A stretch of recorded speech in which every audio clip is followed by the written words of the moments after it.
Hi, this is Rufran. Thank you for your time. You have been receiving this biweekly email from me requesting your update to the master schedule using the attached input form. This Excel form contains a list of activities planned for the next 7 weeks window. You are asked to provide the actual start and actual finish dates of each activity that has completed. Review the activities. If an activity is already completed, make sure you enter the actual dates under the actual start and actual finish columns. Each schedule update form is specific to a discipline or group.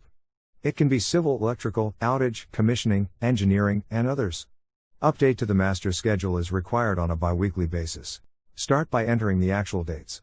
Input your update with red font so the entries are readily identifiable to the master scheduler. It will make the translation of information quick, accurate, and efficient. The yellow highlights indicate suggested fields for updating. Continue entering your actual dates to show that activities are already complete.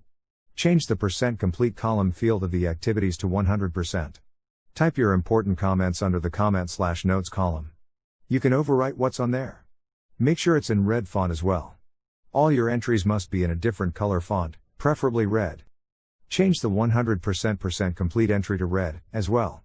All your new entries in red. Continue inputting your actuals.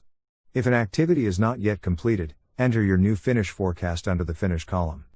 Again, once you've entered the new forecast date, in this case, the new forecast finish date, overwriting the original entry, please change the color of your font to red. Continue going through the list, changing the forecast start and forecast finish dates as you see fit. Make sure forecast dates are entered under the start and finish column. If the activity has started, the actual start date is entered under the actual start column. If the activity is actually finished or has completed, enter the date under the actual finish column. This activity is not completed yet, so you put your entry under the finish column. This entry is a forecast finish. Once more, type your comments or notes if you have one. You can overwrite the existing comments on the table. Follow the same general approach with all the remaining activities. This method assures that the conveyance of your new information is clear and reliable. It makes sure that the master scheduler will be able to pick up the data you have provided with confidence. Do a final review of your entry. Save the file and attach it to your email replying to the request that you have received. I hope that this instructional video is able to help in some way to facilitate the process of formal schedule updating.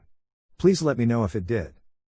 Thank you very much for watching this short presentation on how to best accomplish the biweekly schedule update form. Your success is also my own.